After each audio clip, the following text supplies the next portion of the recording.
Comment changer de métier? Ça, c'est une vraie question. Je me suis reconverti et je fais dans le stylisme maintenant. Quelles sont les étapes? C'est un investissement personnel. C'est gratifiant d'avoir osé.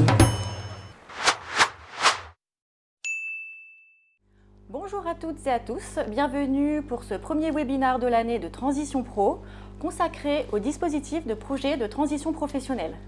Ce nouveau rendez-vous sera proposé régulièrement sur des thématiques diverses liées à notre activité. Alors, comment va se dérouler ce webinaire? Il va se dérouler en deux temps. Un premier temps d'information et un second temps d'échange où vous pourrez poser vos questions. Alors n'hésitez pas à poser vos questions tout au long du webinaire et n'attendez pas la fin. Pour animer ce webinaire, je serai accompagnée de Soumia Assous, qui est chargée d'information et d'instruction à l'espace territorial de Grenoble, et je suis Cyrielle Géverne, chargée d'ingénierie de parcours et d'instruction, également à l'espace territorial de Grenoble. Alors pour introduire ce webinaire, qui sommes-nous Transition Pro? Alors au 1er janvier 2020 et suite à la loi du 5 septembre 2018 sur la liberté de choisir son avenir professionnel, le FONGECIF est devenu Transition Pro.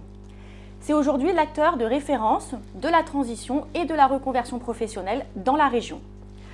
Transition Pro Auvergne-Rhône-Alpes fait partie d'un réseau national de 17 transitions pro basées en région.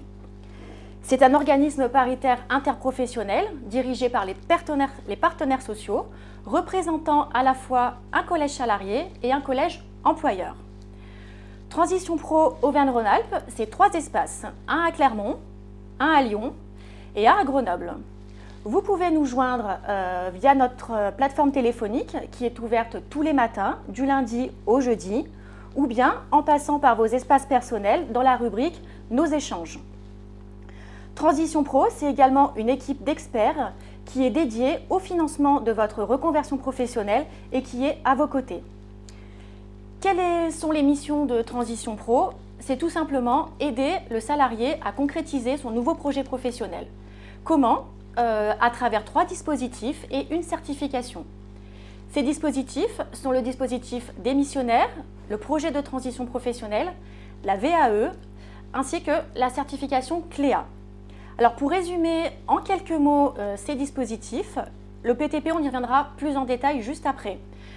Le dispositif démissionnaire, il vous permet de démissionner tout en ayant un projet de création et de reprise d'entreprise ou bien un projet de reconversion ou un projet de formation dans le cadre d'une reconversion et en percevant les allocations chômage. La VAE, elle vous permet de transformer votre expérience professionnelle en diplôme. Et le certificat CLEA, il vous permet d'obtenir une première certification qui atteste de connaissances et de compétences professionnelles clés qui est nécessaire à l'exercice d'un métier. Alors pour venir en appui de ces dispositifs, Transition Pro a également des missions transverses. Alors rapidement, ces missions, c'est l'analyse en besoin du territoire, le contrôle de la qualité des formations, le développement des partenariats et le suivi et la mise en œuvre du conseil en évolution professionnelle. Alors il faut savoir qu'aujourd'hui, le conseil en évolution professionnelle a été attribué à des opérateurs qui sont les missions locales, Cap Emploi, le CIBC ainsi que l'APEC. C'est pourquoi pour toute démarche de réflexion sur votre projet de reconversion professionnelle, c'est auprès de ces acteurs qu'il faudra vous tourner et c'est une démarche qui est gratuite.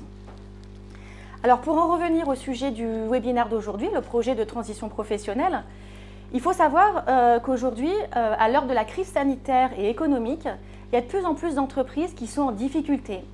Et avec la baisse d'activité, de nombreux salariés sont en chômage partiel ou voient leur emploi menacé.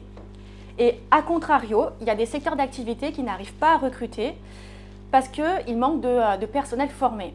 C'est pourquoi aujourd'hui, la reconversion professionnelle apparaît vraiment comme une véritable alternative et une opportunité à saisir par les salariés. Et cette reconversion professionnelle peut justement passer par le projet de transition professionnelle. Donc, je vais laisser la parole à ma collègue Soumia pour vous parler plus en détail du projet de transition professionnelle.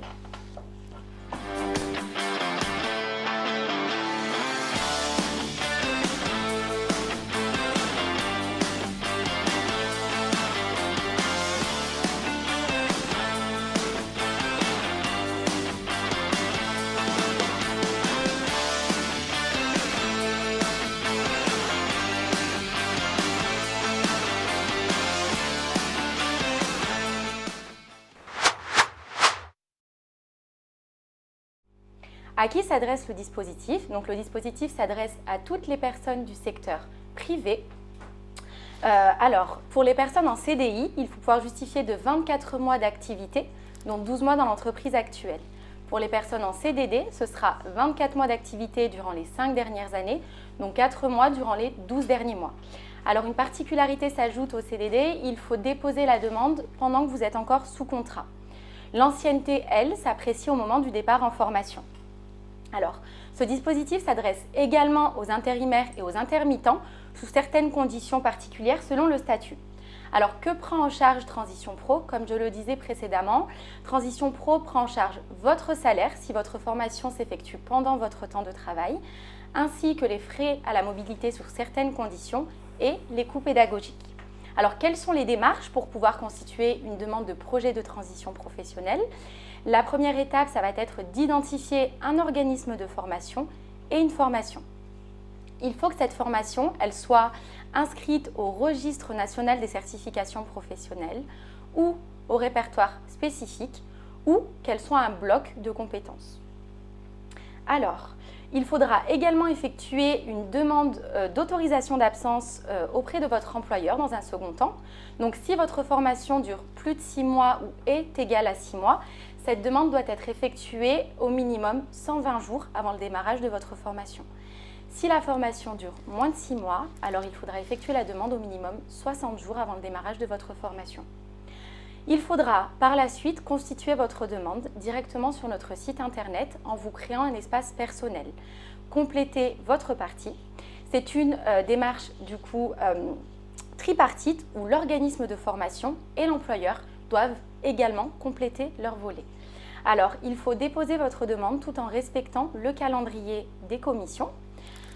Donc, cette demande, elle doit être lancée entre 6 et 3 mois avant le démarrage de votre formation. Donc, pour finir, votre dossier sera examiné par la commission et la commission prendra les décisions en fonction des financements disponibles. La commission se basera également sur votre projet en fonction de 3 critères qui devraient être rédigés en fonction de 3 critères. Alors, le premier qui est la cohérence de votre projet de formation. Le second, donc la pertinence du projet ainsi que la pertinence du parcours de formation ainsi que les modalités de financement envisagées et les perspectives d'emploi. Vous devez donc porter la plus grande attention à la rédaction de ce projet. Donc la commission est garante de l'équité de traitement entre tous les projets. Elle se basera également donc, sur des priorités définies par le conseil d'administration, critères qui sont disponibles sur notre site internet. Si vous souhaitez vous lancer dans une démarche de projet de transition professionnelle, vous pouvez prendre rendez-vous. Donc, on a différents services mis à votre disposition par Transition Pro. Donc, le premier qui est la RIOTP, donc c'est une réunion d'information collective sur les outils de la transition professionnelle. Le second qui est donc l'Info Plus, donc c'est également un rendez-vous mais individuel sur les outils de la transition professionnelle. Nous avons également donc des réunions d'information sur la complétude de votre projet, donc qui vont vous aider à compléter au mieux votre dossier, et des rendez-vous experts ingénierie. Donc je vais vous en dire un petit peu plus sur ces rendez-vous experts ingénierie. Donc ces rendez-vous ont pour objectif d'optimiser et de personnaliser votre parcours de formation. Donc les experts pourront travailler en partenariat avec les organismes de formation ainsi que les conseillers en évolution professionnelle pour maximiser les chances d'acceptation de votre dossier. Donc vous pouvez avoir recours à ces rendez-vous en amont du montage de votre dossier et également à la suite d'un refus de la part de la commission pour retravailler le parcours de formation et pouvoir effectuer un recours. Alors, on a très récemment eu le cas d'un salarié donc, qui a eu recours à ces rendez-vous experts ingénierie. Donc, ce salarié était ingénieur en informatique et il souhaitait devenir charpentier. Donc, on a pu, en travaillant en collaboration avec l'organisme de formation et le conseiller en évolution professionnelle, supprimer un bloc de compétences de la certification, donc qui n'était pas nécessaire au vu de ses nombreuses connaissances sur le métier du bois. Donc, ce dossier est passé en commission et il a été accepté. Donc, vous pouvez prendre ces différents rendez-vous directement sur notre site internet, Transition Pro Auvergne-Rhône-Alpes. Ces rendez-vous pourront se dérouler en présentiel selon le contexte sanitaire et par téléphone et en visio selon votre préférence. Donc je vais de nouveau laisser la parole à ma collègue Cyrielle qui va pouvoir répondre à vos questions. Quelles sont les étapes? C'est un investissement personnel. C'est gratifiant d'avoir osé. Alors, première question d'Eugène qui se demande si le PTP s'adresse-t-il aux personnes en recherche d'emploi. Alors, comme on l'a dit, le PTP s'adresse aux personnes qui sont salariées en CDD ou en CDI. Si vous êtes inscrit à Pôle emploi, vous ne pourrez pas bénéficier du dispositif de projet de transition professionnelle. Alors, pour les personnes en CDD, le contrat peut-il être à temps partiel ? Y a-t-il un nombre d'heures minimum avant de faire la demande? Alors, tout à fait. Peu importe la quotité de votre temps de travail, vous pouvez tout à fait bénéficier d'un projet de transition professionnelle. Voilà. Donc, en fait, un jour travaillé, peu importe la durée de votre temps de travail, sera comptabilisé comme un jour. Voilà. Alors, la demande est à effectuer quand on est toujours en contrat, vous avez dit, en CDI comme en CDD. Alors, la demande est à effectuer quand vous êtes toujours en contrat, c'est pour le CDD. Il ne faut pas attendre que votre contrat ait pris fin pour effectuer votre demande. Il faut bien que vous soyez encore en contrat. Pour le CDI, la question ne se pose pas puisque vous êtes en contrat à durée indéterminée, donc la demande se fait automatiquement pendant que vous êtes en contrat.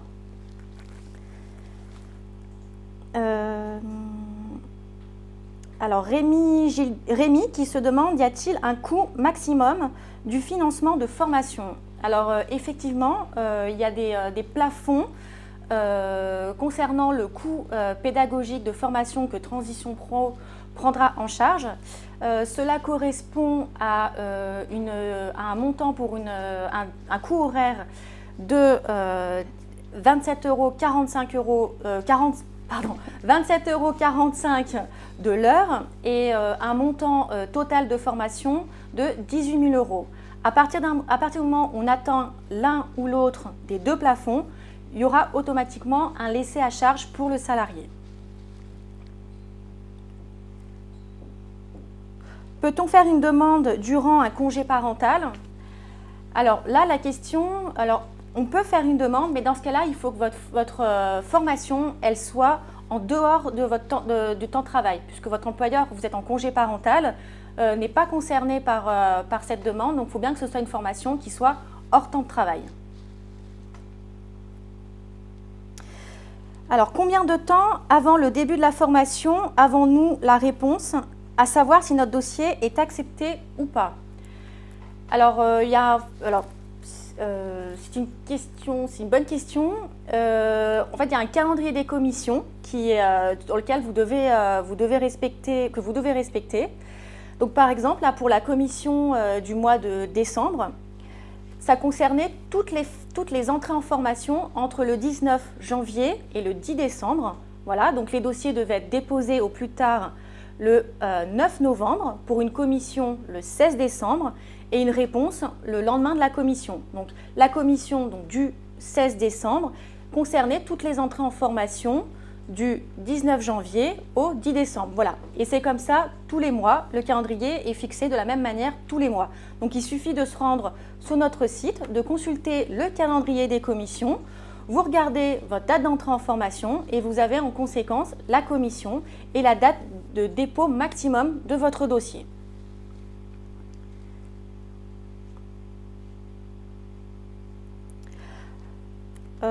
Autre question.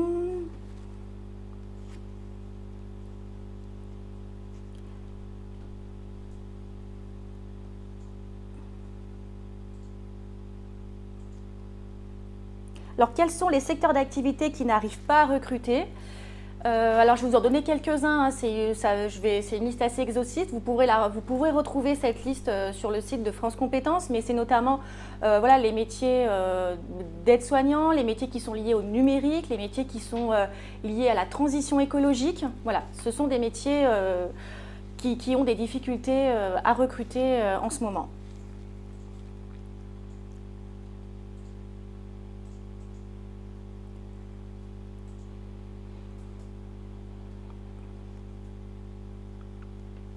Alors, question de Valérie qui se demande, est-ce que la commission, lorsqu'elle est en fin d'année, le budget est-il encore suffisant? A-t-on des chances d'être financé?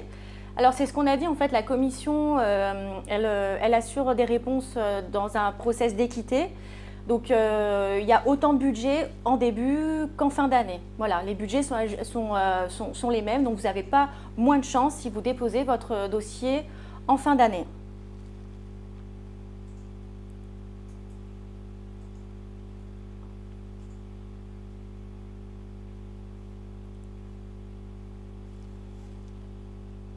Alors, l'employeur peut-il refuser la demande de PTP d'une durée supérieure à 6 mois? Sous quelles conditions? Alors c'est pas la durée de la formation qui va faire que votre employeur va refuser votre formation. Il peut, mais pour nous, c'est pas un motif, voilà. Il peut refuser votre autorisation d'absence, par exemple, si vous n'avez pas respecté les délais pour lui faire la demande, ou si le contexte actuel dans l'entreprise ne permet pas d'envisager qu'une personne parte en formation. Donc effectivement, si votre formation dure 2 ans, peut-être que voilà, ça va être compliqué pour lui de vous remplacer. Donc voilà pour les questions. Alors n'hésitez pas, si on n'a pas pu répondre aujourd'hui à toutes les questions, comme on l'a dit, de prendre rendez-vous via votre espace personnel pour que vous puissiez échanger avec un conseiller. Et je rajoute, la semaine prochaine, il y a un webinar, donc jeudi prochain, qui sera consacré à l'ingénierie de parcours de formation et financière. Voilà. Nous vous remercions d'avoir assisté à ce webinar et nous vous souhaitons une bonne fin de journée. Ce sont les étapes. C'est un investissement personnel. C'est gratifiant d'avoir osé.